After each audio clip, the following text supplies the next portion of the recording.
Get started in just a minute. There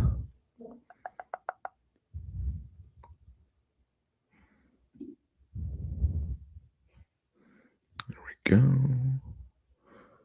Let's go here.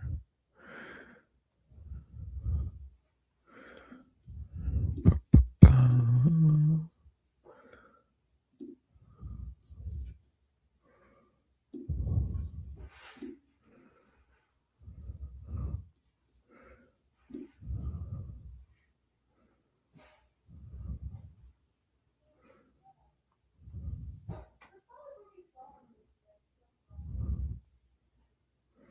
All right, let's roll. I got 25 minutes or less because we have another delay, 2-hour delay because of how cold it is, and I got to drive my girls to school at 10. So some of you may be thinking, thank goodness, I don't need another 60 or 90 minutes. You can have results or excuses, not both, Arnold. I like it better this way, but whatever. You can have progress or excuses. Results, we don't always have control over, but making progress, in a direction, getting better, or making excuses, right? So whatever. You get the point. And we don't have to look like this for it to be relevant, right? There are lots of applications for this. Okay, I got some good stuff, I think, today. I mean, we'll see. I'm going to cover refreshing a stale listing and very specific tactical things that I did early in the morning at 5:15 this morning to do some refreshing. If Stuart's here, I'm going to put him on the spot a little bit in a good way. And then I want to get you thinking about how you can, could, should be turning any result into more results. I'll explain what I mean there with this appointment with a distressed seller and results in advance. So real quick, I'm going to drop this in the chat. This is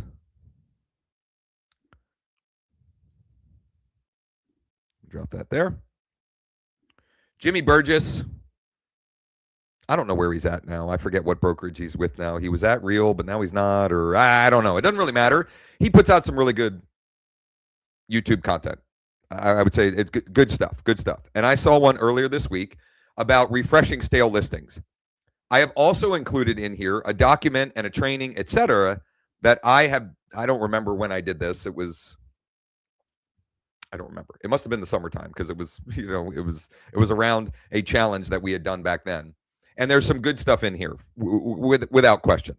How you could audit your existing listing, the description, etc., and things of that nature. And there's also some really good stuff in this that I want to point to. Specifically, he included in the video prompts to feed ChatGPT or Gemini or whatever AI. Doesn't really matter what, whatever you choose, whatever your AI of choice is, to refresh the listing description and create a version of it that is AEO, SEO optimized, etc., for social posting. Now, because I've got a short window today, I'm not going to do my social posting, but I have already updated 3 of my listings. Specifically, I refreshed the descriptions. 2 of them, we were doing a price reduction. And at least 2 of them, no, all 3 of them, I did another thing that I'll show you, and I'll actually do it for one of them. I actually I kept one of the things so I could actually demonstrate for you all. But first, the description refresh. Because let's face it, like that can make a difference. Is it going to make look, without question, price is the thing that is going to get you the outsized bump as far as eyeballs, saves, favorites, showing requests, etc. And also, there are other things that you can and could be doing. And when you do those things, show your clients, or at least tell them that you've done these things.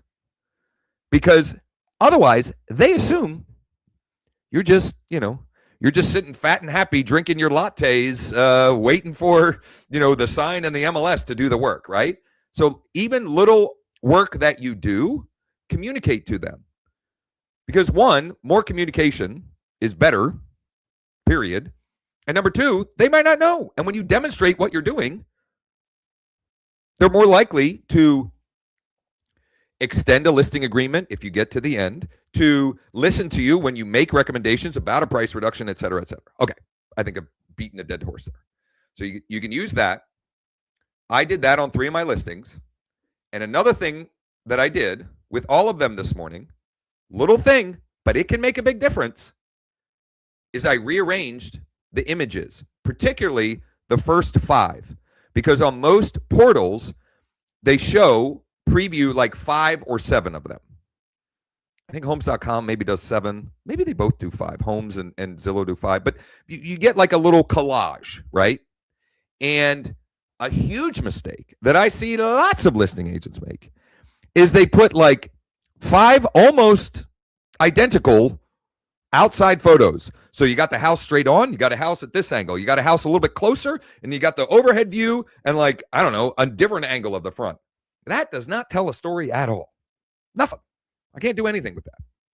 And so I rearranged some. For example, this listing right here, the featured image I had was a straight on view.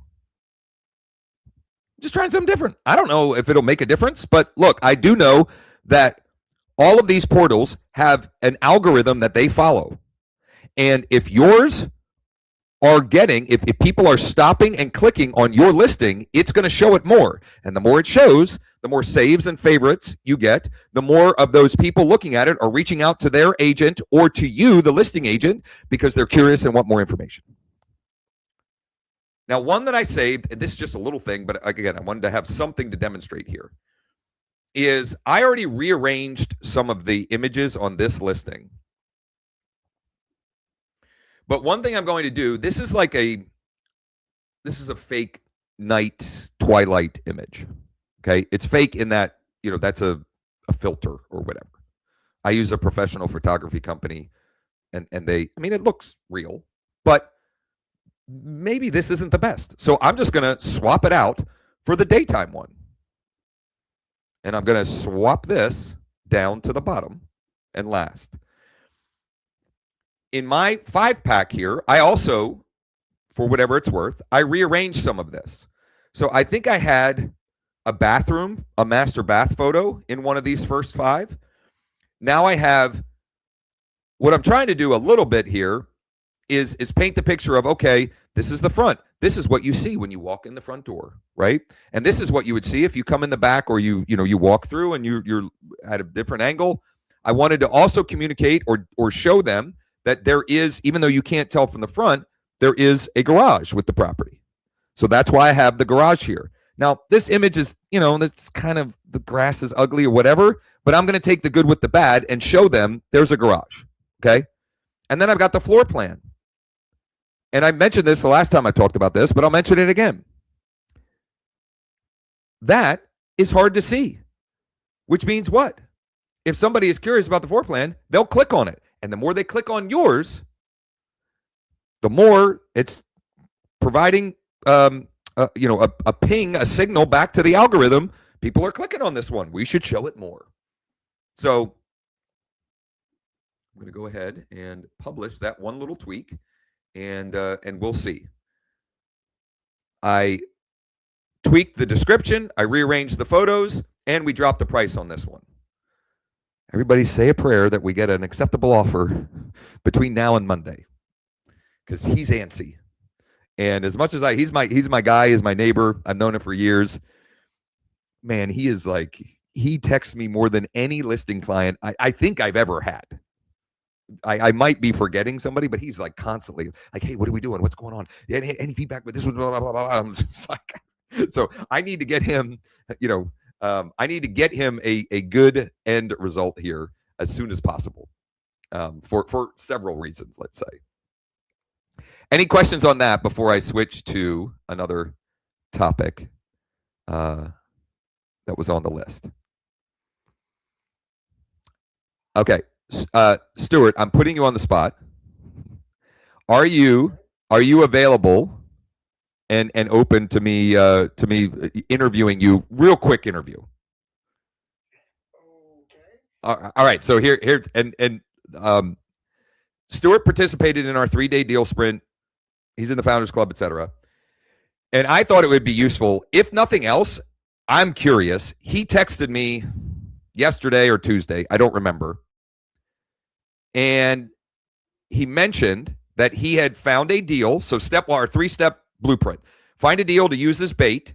Step 2, use that bait to reach out to the active buyers that fit that would logically potentially make the most sense for that deal. And then step 3, best case scenario, we're making an offer on that property or they're interested in that property.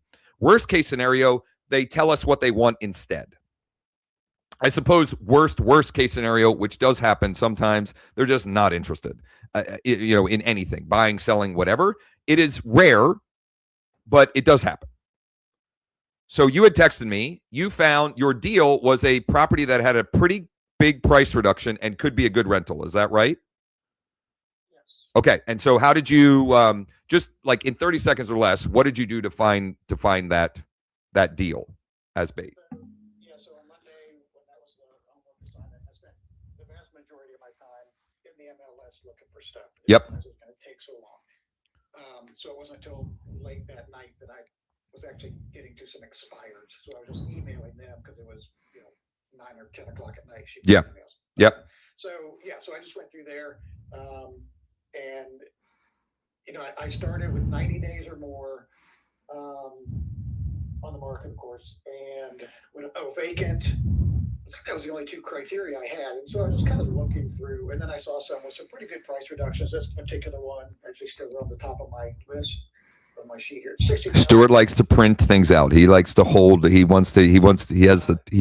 tactile. He's tactile. Yeah. Yeah. But yeah, so it was a $60,000 price reduction.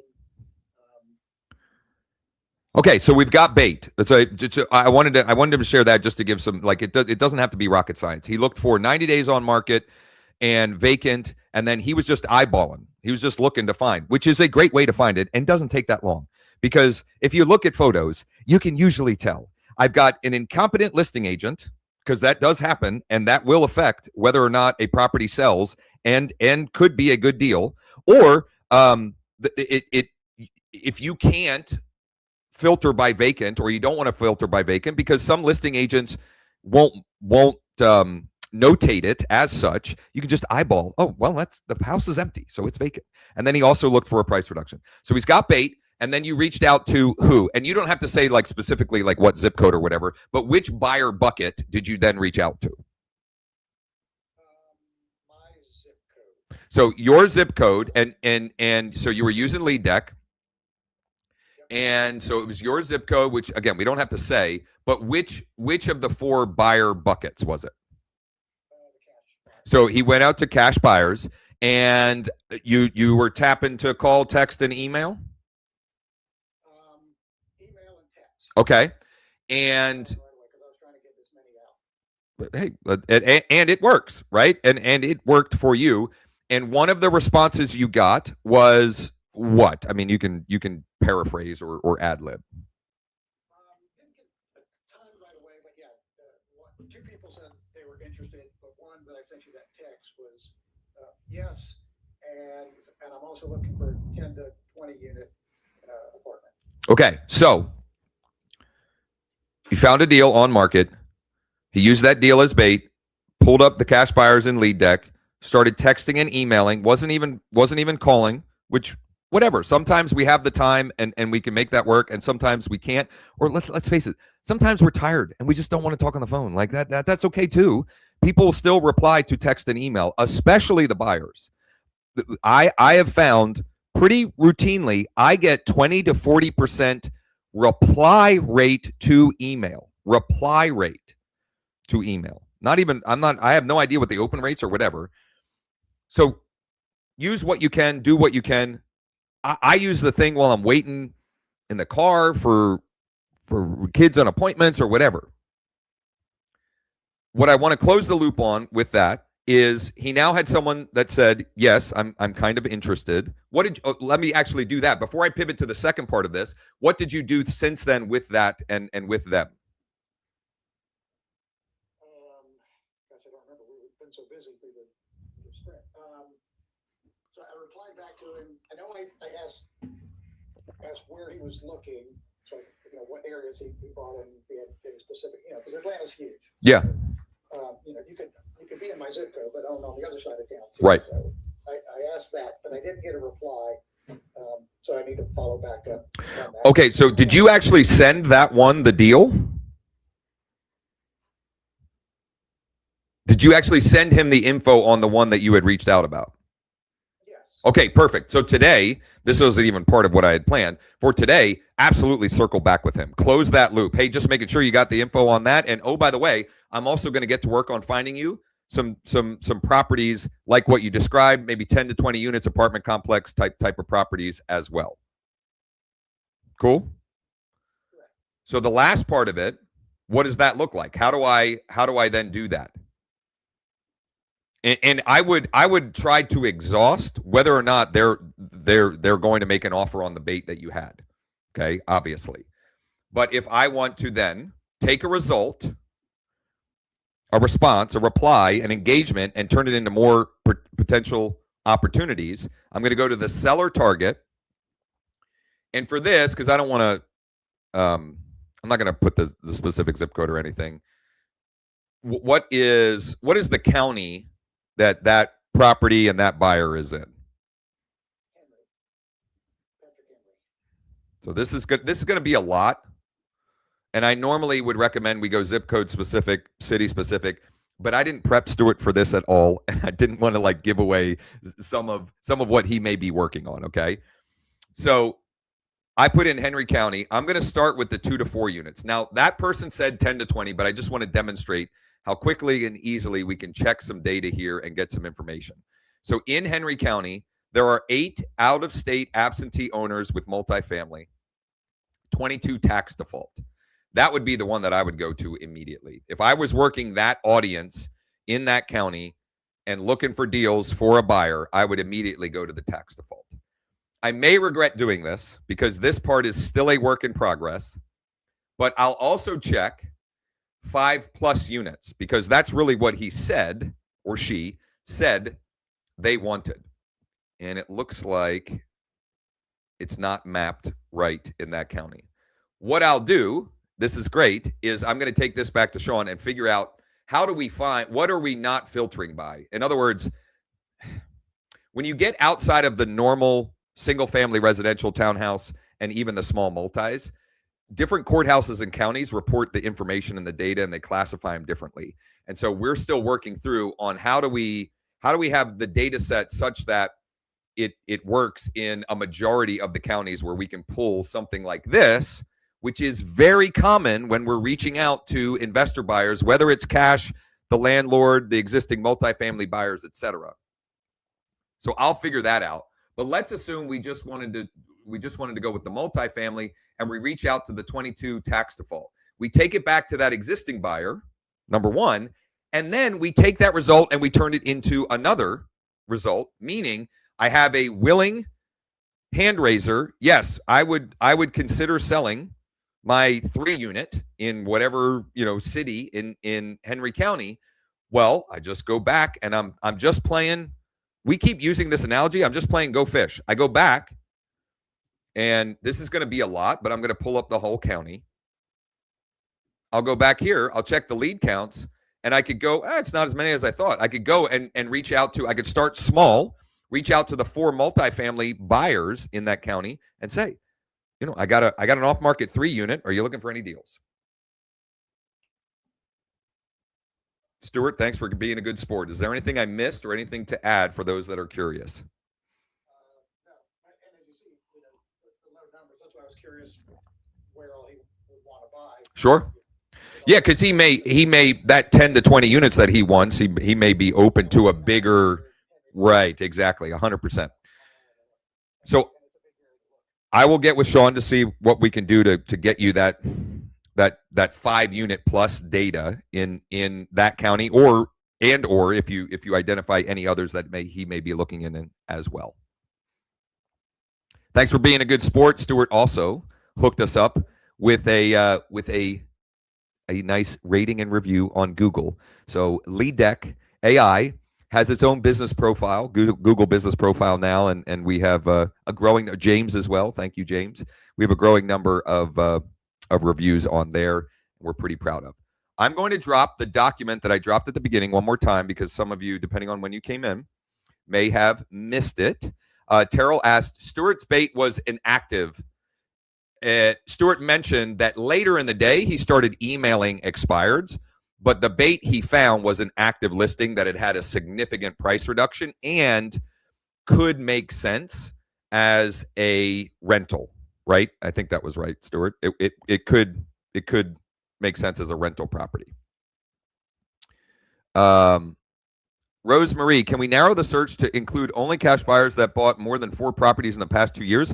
Well, I beat you to it, Rosemarie. So the cash buyers, the filter is well, actually, let me do this. This perfectly ties into my last point for today. So as I talk through that, I'm going to demonstrate this, and then James, I think you were trying to chime in there. I want to hear what you have to say. But the cash buyers have bought, or I'm sorry, they have at least 5 properties in their portfolio and have bought at least one of them in the last 3 years in whatever the search criteria that you're choosing. So these 119, there are 119 cash buyers in Henry County that have at least 5 properties in their portfolio and bought at least one of them in Henry County for cash in the last 3 years. James, go ahead. Your original stale listings Google Doc, do you have that handy? For some reason, I cannot find it. Yeah, it's in the one. It's in that one. Where it says also this. I should probably be more clear. Also this is if you hit this, that'll open up the other one. I should make that more obvious. Yeah. Yeah, I can't find it. I think it's because we moved it into a different folder, because we're organizing. I'll foreshadow this. Sean has been working like crazy, building out in the tool our own AI. We're calling it Ask Decky because we couldn't come up with anything better. Sean has now fed it 240 hours of me so that you can go and say, ask it anything, pretty much. It's still a work in progress, but we're pretty excited about that function. And eventually you'll just be able to go and say, hey, Decky, can you put together a list of the cash buyers in this zip code and add it to a deck and skip trace them all and get them ready for me to pop over to my phone and tap to call, text, and email. I mean, that's a simple thing, but I was playing around with it this morning. It's pretty freaking smart already. I asked it something about how do I know if this particular property is a good deal, and it gave me a whole like blah blah blah blah blah. Do this. I mean, it was incredible. Okay, last thing that was on my to-do list today. I already illustrated this a little bit with Stuart's conversation, and thanks again, Stuart, for being a good sport. And me, I didn't prep him at all for that. I have a listing appointment tomorrow. I did a terrible job. I don't know why they called me. I have a guess. My guess is they found me, my Google business profile or something online, because it was an inbound call, a property that's in Shippensburg. And I think I've been talking to the son. The father passed away. It's been vacant for a while now, actually. And so it doesn't matter so much. I want to illustrate a principle that whether you use LeadDeck or whatever, a principle that I think it also relates back to what I said when you refresh a listing. Demonstrate to the client what you're doing. So I've got this appointment tomorrow. I want to deliver results in advance of that appointment for myself and for them. What does that mean? What does that mean? Because that's like, what are we talking about? I'm going to go here. I'm going to go cash buyers. And I'm going to pull up, I think there's only one zip code. Yeah, there's only one zip code in Shippensburg. So I'm just going to choose Shippensburg. I'm going to check the lead count, and I have 20 cash buyers. Between now and my appointment tomorrow, I'm going to reach out to all of those 20 cash buyers, and I'm going to let them know that I have a potential off-market deal. Are they interested or know anybody who might be? And I'm going to build a waiting list, and I will say, I'm going tomorrow at 1 o'clock. I will then send you all of the photos and additional details that I collect. And that's what I'll do. Not only that, when I go and meet with them, I will also tell them, just so you know, I've already reached out to 20 of the active buyers that are going to be the most likely buyers for this property, because they acknowledged it's been vacant for a long time, it's in disrepair, etc. Like, they already know that this is not a turnkey, fully renovated retail property. I don't think they're talking to anybody else. I don't think they have any interest in talking with anybody else. But why wouldn't I do everything possible for me to bring certainty to the appointment? In other words, I'm going to prove to them that I am certain I can sell them, and I'm already working to do it. I'll also pull the institutional offers with fastcashoffers.ai, so I can point to those. Oh, by the way, Mr. and Mrs. Seller, we have several options for you already. So I will walk them through. We could sell it as is privately to one of my cash buyers. We could sell it as is to one of these institutional buyers, or we could sell it as is on the market. I don't care which one. Whatever you guys want to do, and based upon our conversation, we'll decide together which one, not whether or not they're going to work with me. We'll decide which of those options make the most sense for them. So I'm actually going to do this live on the workshop that I am doing at noon today. Founders Club members do not come, but if you're curious about Lead Deck and how it works and what we're able to do with it, I am going to do more demonstration than I normally do on those, because I figure, like, why not? It seemed like me actually using the tool yesterday on the 11 a.m. mastermind was of interest to everyone. So I'm going to use that as an example during that workshop, so I can kill two birds with one stone. Now, I won't reach out to all 20 of them on the workshop, but I'll demonstrate how easy it is, and then I'll reach out to the rest of them later in the day so that I can bring results in advance to my appointment tomorrow. I've already found buyers. I already got this list, and it won't be all 20, because what'll happen is I'll reach out to all 20. I'll get at least 3 to 5 of them, maybe 7 or 8, that are curious and interested. And then I will tell them I reached out to 20. I have 7 or 8 that said that they would be and are interested. I'm going to send them the info. And who knows, we might be able to get you a net number that makes sense, and you guys would be thrilled and not have to go through all the other nonsense. Can I share the GMB link for Lead Deck? Of course I can. Thank you, David, for the mention there. I'm going to wrap on that unless anybody has any questions, because I got to go warm up the car because it is cold out there, and I got to get the girls. Where the heck is it? Hold on. I have it somewhere here. Curious, and we don't talk about it today, but just if anybody is using, you're talking about refreshing the listings, you can see all these with the Colab and all these other AI generated staging and all that kind of stuff. I'm curious if everybody's used that and what they think. And that sounds like a great topic or conversation. I have not done much of that, but I would love to hear more from anybody who might be. I can't get the dang. Hold on. Let me see if I can find it on Lead Deck AI Harrisburg. There it is. So, reviews. How do I share the review link? Or share this? I think if I share this, it'll have the review link. Copied in the chat. Bada bing. Yes, Dana, that's a great shout. Have Sean start including the GMB link in the emails. I think he did send it included in the email he sent out this morning, but it should just be like, in the signature or the footer or something along those lines. All right. Well, I hope you all have a great rest of the week and weekend. I will be back Monday morning, 9:30 a.m. Eastern. In the meantime, if you just can't get enough, you can go back and watch the replays at leaddeck.ai/closers. You can also watch the replay yesterday's 11 a.m. session and our previous deal sprints that we've done in January. You can watch those replays at leaddeck.ai/sprints. You can also, if you're not using it, number one, you can join me for the workshop. onedealaweek.com is where you can register. Or you can just go to leaddeck.ai, put in your zip code, and you'll see what leads are available, and you'll be able to take a test drive, etc. Thanks, everybody.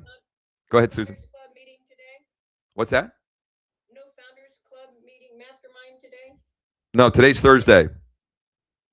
Should it be on Wednesdays? Well, it's normally Tuesdays, but we had the deal sprint, so that was in lieu of that.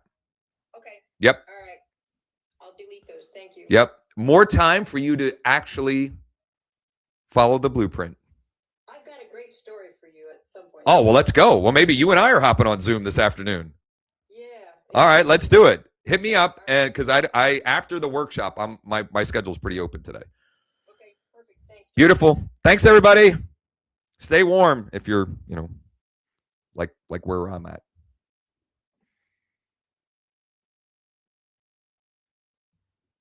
Did one of you start the car?